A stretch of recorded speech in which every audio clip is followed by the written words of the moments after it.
जिसमें सरयू का जल था और तमाम विधि विधान और तमाम मंत्रोच्चार तरीके से 2 जून, 3 जून, 4 जून और आज 5 जून है, जबकि इस प्राण प्रतिष्ठा का कार्यक्रम आज संपूर्ण हो जाएगा आरती और पूर्णाहुति के साथ में। लेकिन ये जानना बहुत ज़रूरी होता है और कई बार मन मस्तिष्क में आता है पूजा कि मनुष्य जो है वो भी ईश्वर की बनाई हुई रचना है और हम ये कह सकते हैं कि सर्वोत्कृष्ट ही है और मनुष्य के द्वारा ही ईश्वर की मूर्ति का निर्माण होता है। लेकिन जरा देखिए तो सही कितनी रुचिकर बात है, कितनी आनंद देने वाली बात है कि जब मूर्ति का निर्माण हो जाता है तो उसमें ईश्वरीय गुण और ईश्वर की समस्त शक्तियों को समाहित करने के लिए वैदिक मंत्रों अनेक विधि विधानों द्वारा प्राण प्रतिष्ठा की जाती है।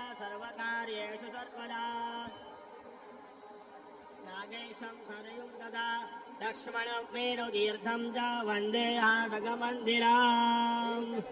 प्रधानदेवताभ्यो नमः।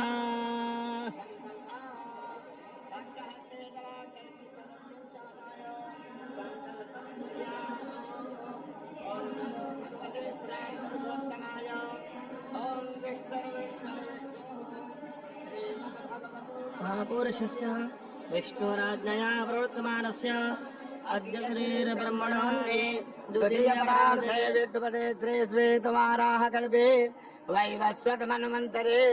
अष्टाविंशतितमे युगे कलियुगे कलिप्रथमचरणे जम्बूद्वीपे भूर्लोके भरतखण्डे भारतवर्षे आर्यावर्तैकदेशान्तर्गत अयोध्यायां ब्रह्ममानसतीर्थक्षेत्रे सरयूनद्याः यथोक्तदिगभागे कालयुक्तनाम्नि संवत्सरे श्रीसूर्ये उत्तरायणे ग्रीष्म ऋतौ महामाङ्गल्य